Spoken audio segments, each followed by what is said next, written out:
I understand. And I would also like to share, we talked about the power of the digital platform, sharing the right information to the right platform. If LinkedIn, how many use LinkedIn here? That is a professional platform. You can't start talking about food on LinkedIn. It doesn't make sense, right? If it is Instagram, you can post your beautiful photos. If it is X, you share like maybe what is happening. So sharing the right information to the right platform. Because as a journalist, also those are some of the things nowadays. Employers nowadays, they just Google, who is this person that we want to employ? So also we also have to be very careful what kind of information we put out there. And also the internet doesn't forget, you know. And also another thing about online violence, we are all partakers of online violence without knowing it. Somebody sends you a picture of someone who has been, it has been created into a meme, and then you forward it to another person. You are also doing the wrong thing. It should always stop with you. And also there's something called cyber communities. When you see someone being harassed online, it's good to run to their defense. Not say a negative word, but put in a positive word, because that really, really helps. I think my last question would be to her. Does she take it upon herself to advise younger journalists on what she went through and how she can be able to protect them? Because the more we talk about it, the more we are doing sensitization about this issue. Il faut dire que officiellement, c'est la première fois que j'en parle devant un public. C'est vrai que quand j'étais dans la radio confessionnelle, j'avais une stagiaire à qui j'en parlais. À chaque fois, je lui disais, parce qu'elle avait tendance à publier, même quand elle va manger, elle va mettre, quand elle va voir un ami, elle va mettre, quand elle se lève et elle quitte le bureau pour aller à la maison, elle va dire que, je lui ai dit, je n'ai jamais fait ça, j'ai juste publié des articles et une photo de mon fils qui était bébé, et ça m'a coûté véritablement, ça m'a bouleversé la vie. Aujourd'hui, je suis journaliste confessionnelle, c'est pas parce que je voulais ça. Mais cette expérience avec aujourd'hui, je me retrouve ici par peur de ne pas mettre mes parents ou mes enfants en danger. Et je lui disais constamment, parce que j'avais 3 stagiaires, et je pense que ça a apporté quelque chose, parce qu'après, à un moment donné, elles ont arrêté carrément, elles publiaient juste quelques petites informations et tout. Thank you so much. Her story is very rich, and we meet journalists like her, and that's why this conversation we have to keep going, because if this is the first time she's talking about it is meaning that it was something that has been very hard for her to even be able to sit down and talk about it. Merci beaucoup. Thank you so much for being part of Digital Dada. At least I know that. So we are going to play the video of the next. Bonjour, je suis Marthe Akissi, journaliste à Radio Côte d'Ivoire, qui est la toute première chaîne de radio du groupe radiodiffusion télévision ivoirienne RTI. Je vais vous raconter mon histoire, celle du cyberharcèlement, dont j'ai été victime ces 5 dernières années. Alors, tout a commencé au début de l'année 2019. Je venais d'arriver tout fraîchement à Radio Côte d'Ivoire. J'ai été cooptée donc par la suite pour la présentation des journaux du matin. Alors, vu que j'étais aussi un peu suivie, je dis bien un peu parce que pas trop, un peu suivie sur les réseaux sociaux, notamment sur Facebook, j'ai pris l'initiative de faire des Facebook Live de mon journal que je faisais en direct sur la radio.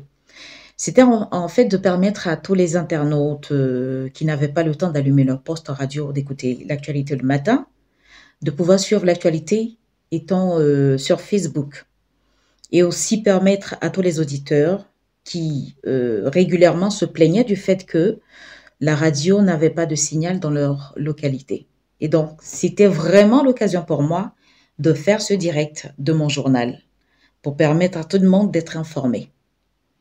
C'est ainsi que de plus en plus, j'ai commencé à recevoir des messages dans ma messagerie privée, des internautes, des followers qui m'encourageaient, Mais ce qui m'a beaucoup embêtée, c'est que j'ai commencé à recevoir de plus en plus des messages à caractère sexuel, c'est-à-dire des hommes qui m'écrivaient, je dirais, des messages pas vraiment très sains qui m'embêtaient.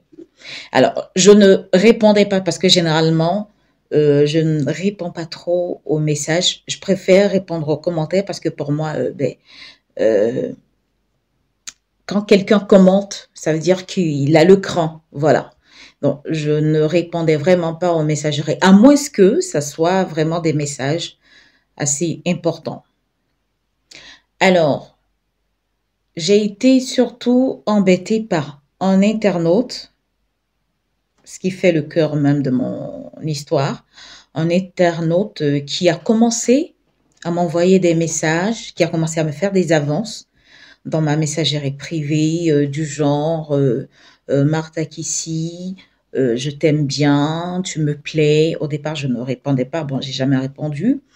Et il insistait au point où ça commençait à être en fait des menaces.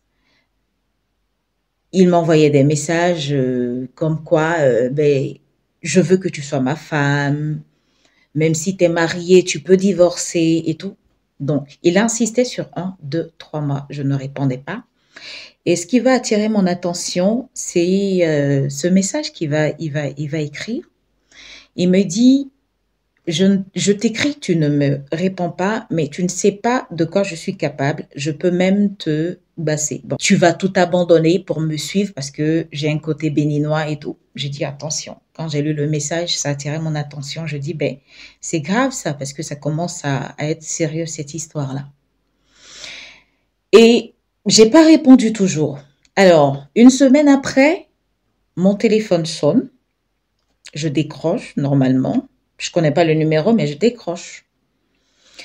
Et qui j'entends au bout du fil? Le même personnage qui m'écrivait sur Internet pour me menacer, mais cette fois qui a eu mon numéro, je sais pas par quel moyen, mais qui a eu mon numéro. Je signale que j'ai jamais mis mon numéro sur Internet. Voilà. Et qui commence encore avec ses avances, mais cette fois avec des menaces assez prononcées. Tu vois, j'ai ton numéro, donc ça veut dire que je peux utiliser quoi que ce soit pour t'envoûter, je peux utiliser quoi que ce soit pour te faire quitter ton travail et me suivre et tout. Et je l'ai écouté religieusement, sans broncher, sans rien dire. Et quand il a fini, j'ai coupé l'appel. Et c'est ainsi que je suis allée voir mes chefs, donc ma hiérarchie, pour leur expliquer le problème.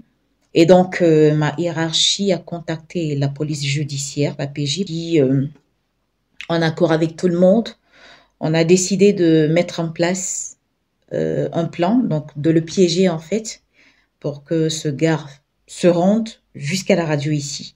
3 jours, je crois, plus tard, il m'a envoyé un message sur Facebook. J'ai répondu, j'ai dit, OK, monsieur, il n'y a pas de problème. Vous n'avez pas à vous énerver, vous n'avez pas à me menacer pour ça. C'est parce que je suis très occupée, en fait, que je ne réponds pas à ma messagerie. Mais je vous donne donc l'opportunité de me rencontrer si vous voulez bien me rencontrer. Mais je voudrais bien que ce soit à la radio, dans les locaux de la radio, au plateau et tout. Donc, j'ai donné tous les détails possibles. Et on a trouvé un jour et voilà, il s'est rendu ici. Et quand il s'est rendu, ce même jour, moi, j'avais déjà alerté la PJ, donc qui était déjà présente dans les locaux de la radio. Et quand il est arrivé, il m'a appelé. Quand j'ai décroché, la PJ était juste là et ils l'ont vu. Donc, ils ont mis la main sur lui. Et puis, voilà. J'ai plus de suite, mais après, mes chefs m'ont fait savoir que en réalité, quand la PJ l'a interrogé, il a dit que voilà, il m'aimait vraiment et que voilà, c'était pour lui une manière de m'inciter à accepter ses avances. Sinon, il n'avait pas l'intention vraiment de m'envoûter ou quoi que ce soit. Mais bon, je pense qu'après je sais pas, ils l'ont gardé quelques jours, puis je sais pas trop, ils l'ont relaxé, un truc comme ça. Donc, c'est l'histoire du harcèlement dont j'ai été victime sur Internet.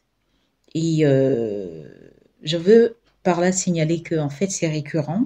Peut-être que je ne suis pas la seule dans ce cas, il y en a plusieurs, mais c'est récurrent. Parfois, je reçois des messages vraiment pornographiques, excusez-moi du terme, parce qu'il faut que je le dise, des hommes qui m'envoient leur sexe en photo et tout ça. C'est très embêtant. C'est très embêtant. Et c'est ce que je voulais partager comme histoire. Je vous remercie. Yeah, so I don't think there's anything else to add. What we are trying to do at Digital Dada Podcast is to highlight stories such like this, and also as we highlight such stories, we also want to highlight how powerful the internet is. We look at cases after COVID-19. A lot of journalists were fired. Now we are trying to empower journalists to employ themselves, because the internet is so powerful and it gives everyone an equal opportunity. One of the reasons I started Digital Dada Podcast is I saw a platform where I could talk about online violence, because most of the media houses were saying it is not violence. They were down. But now I started this podcast where I can talk about such issues. So my advice is always for journalists to empower themselves. You don't need to be employed. You can actually employ yourself as an individual. You said that you're fighting for everyone, but mostly for journalists. I wanted to know why your focus point is on journalists. Why is your focus point? I wanted to know. One of the reasons why my focus is journalists, especially women journalists, is because they are most vulnerable because of the nature of their work. They're the ones who are abused, harassed a lot online. And that's why I'm focusing on them. And also, it started like a trend. If we go on the way we are going on, right now there are more male journalists than female journalists because of so many reasons. But now, because of online violence, more and more women will decide not to take the journalism career, and then it will be less and less women. So that's why I started this thing, to talk about it, to find solutions for it. So what about the men? Well, the men are also, very good question. The men are harassed online for sure, but they are harassed because of what they have said. When it comes to women journalists, maybe you talk about election. Somebody starts saying you're ugly, go get a husband or go have children. It becomes what we call gendered and sexist. You understand? And more women are actually harassed than men. So hello everyone, my name is Abdoulaye Ouattara. So thank you for this initiative. So I heard about the video, so I watched the video. That was so good. And my question is, I would like to know if it costs something for going for this process, because sometimes when you face this kind of harassment, some people think that it costs a lot on them and leg to go for this issue. So I would like to know if you are a victim about this kind of harassment, you need to pay something to go for this procedure, if you have to take a lawyer, or what are the person that you're going to meet, if you need to pay something before your case will be fixed or solved. And the second question is, I would like to know, as you are working in this, or you are helping people who are harassed to voice out or make their voice heard, how can they get in touch with you if they have this kind of problems? If you have a number, or if you have a mail, if you need to organize an event and they need to just be there in order to speak about it so that people can know about it, what's the process to get in touch with you in order to help people fix this kind of issue? That was my second point. Thank you. I will speak on the first one. When it comes to cyber harassment laws, even across the world, they are still very new. So they have not really taken shape. So you find there is a lot of loopholes. And also, yes, you must have representation, like hire a lawyer, go to court. Very expensive to the victims. So you find most of the victims just suffer in silence the way she talked about it. When it comes to contacting us, we are on different social media platform. You can get in touch with us, and we are also producing a digital security toolkit which will be available to this university. It will be available both in English and French. In this kit we will be talking about how you can protect yourself online, what are the legal measures you can be able to take if you go through online harassment. Yes. I am Enoch Kreme, and volunteer here. I'm really happy to attend this great moment we are having with you. It's really informative. Personally, I didn't know what the program will be talking about, but as I'm here, I'm learning so many from you. So thank you so much for this initiative. I think the target of this event was only journalists. While I can notice here in our country, we have many women who are like in the way or in the path of being influencers. I don't know if you have heard about this trend, influencers, and so many of them are also victims of this kind of harassment, online harassments. So maybe it's a suggestion like to organize another panel inviting all those ladies to come together and also learn from you.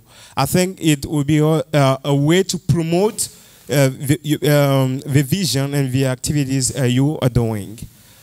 This is a first intervention. And the second one would be like, we're talking about the fact that many ladies do not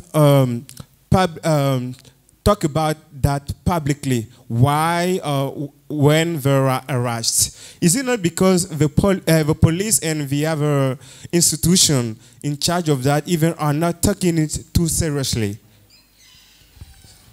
Well, to answer that, a lot of people believe that online violence is not real violence because we have been raised in a society whereby violence has to be physical. So you find a lot of people doing all these things, harassing people. Some think it's a joke, but it's not a joke. The people you're harassing, they are getting hurt, their families are getting hurt, their careers are getting hurt. And that's why we are doing sensitization. And as I said, we'll have a toolkit where we are going to be talking about all these forms of harassment and how to be dealing with them.